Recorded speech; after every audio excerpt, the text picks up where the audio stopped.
It's about 4 o'clock in the afternoon. I'm now walking around in a park that is about 10-minute walk from my home.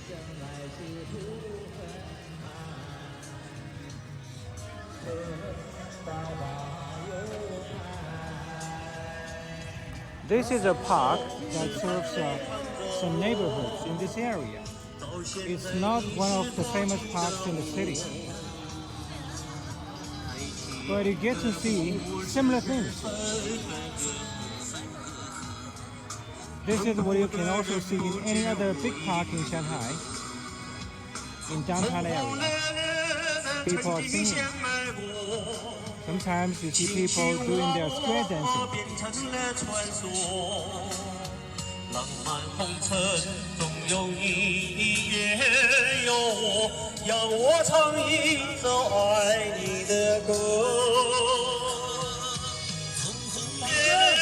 This is karaoke in the street. There's a video playing for them to check with the lyrics. They really enjoy themselves.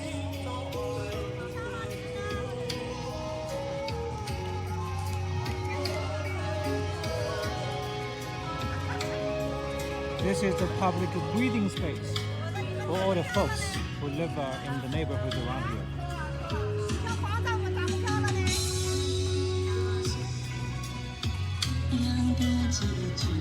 I said that Shanghai has about 24 million people altogether,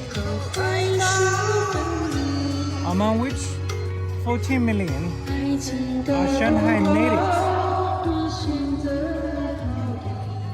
which is identified by the hukou they hold.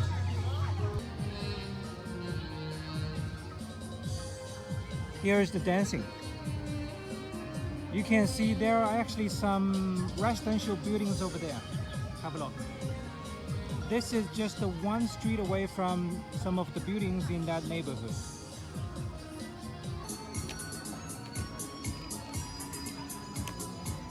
Just outside of the neighborhood I live, there used to be also some people doing square dancing right across the street. And they used to do it in the evening. The typical time for children to do their homework. It was quite annoying to me. Well, they also do it sometimes on weekends, just any time. Most people do square dancing, and some people they play music. They play saxophone. There are a lot of saxophone lovers here. You can hear it behind me. In the corridor over there, under the wisteria.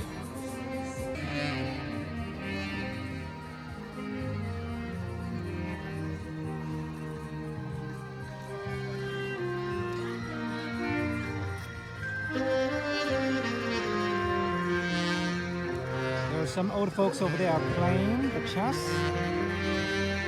playing the cards.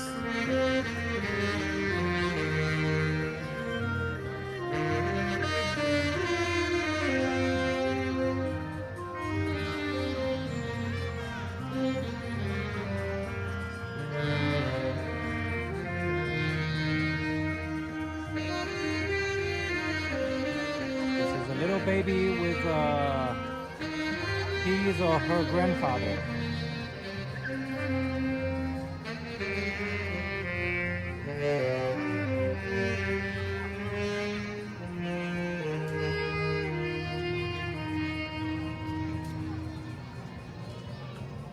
This is a typical scene you get to see in a park in Shanghai.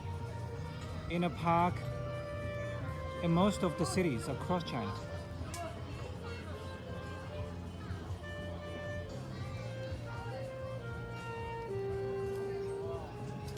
Hello everyone watching there. This is Harry doing the voiceover at home in Anhui province. For the rest part of this video, let me try to beg your questions and talk about these in the remaining time. The video was filmed 5 weeks ago. By looking at how people were dressed, we can tell that it was a pretty warm day. And after some back and forth in between, now 5 weeks later towards the latter part of May, the temperature is solidly warmer, and the summer is rolling on ahead. This park in the neighborhood is an epitome of the parks in Shanghai and even in China, and more definitely the more developed part of China. I don't want to and I shouldn't paint the picture with one broad brush, but to be practical and useful, I would like to use two brushes. Now we are looking at the bright and the shiny side with a lot of polish, in which we will try to detect what is oozing up from under through the cracks if there are any.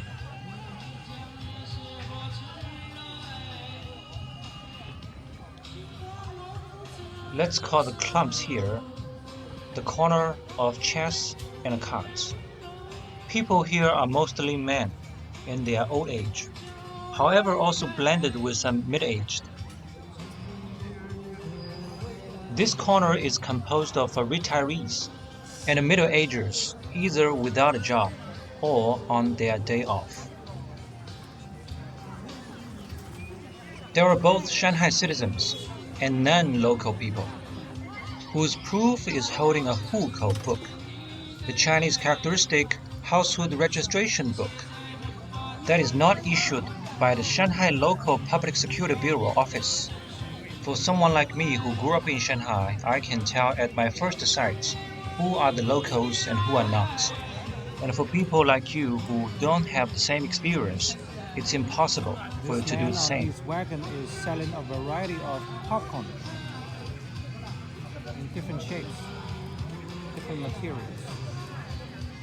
Buckwheat, corn, rice.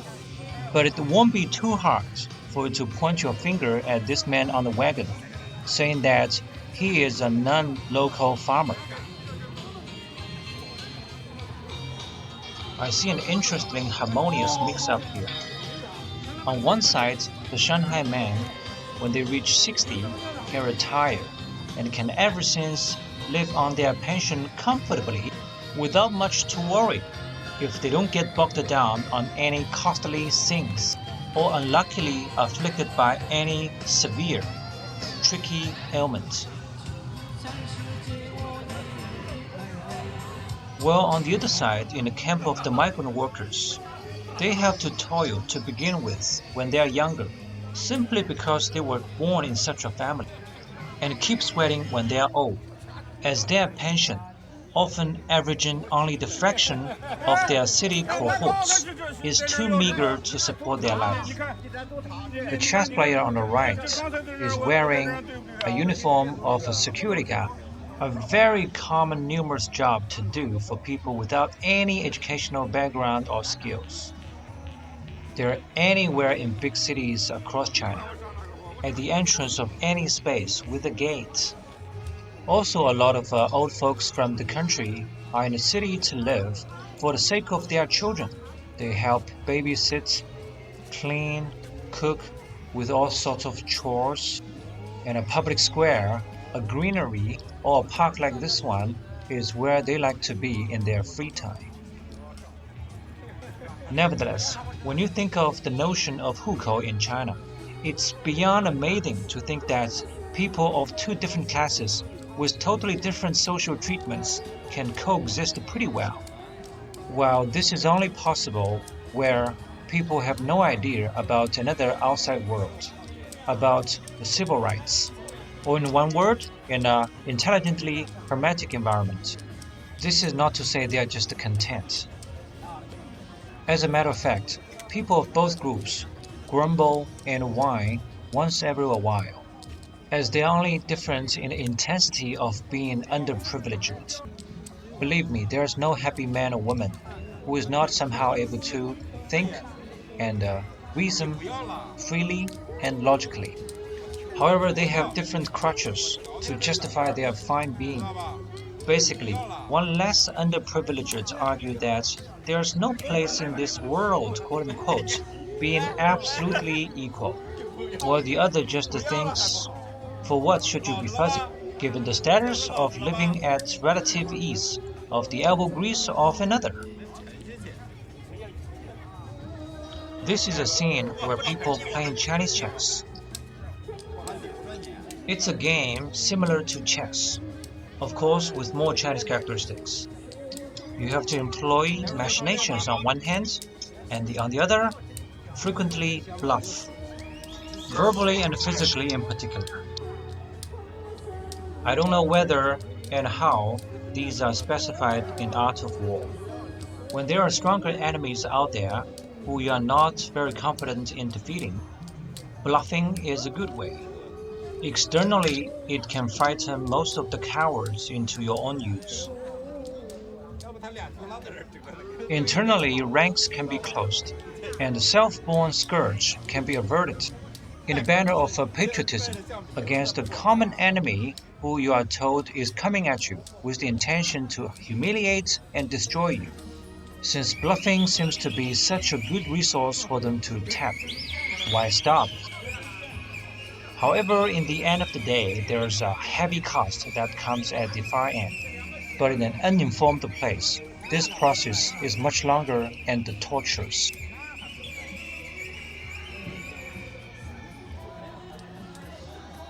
A Chinese park is typically very busy, with a lot of things going on just like this one.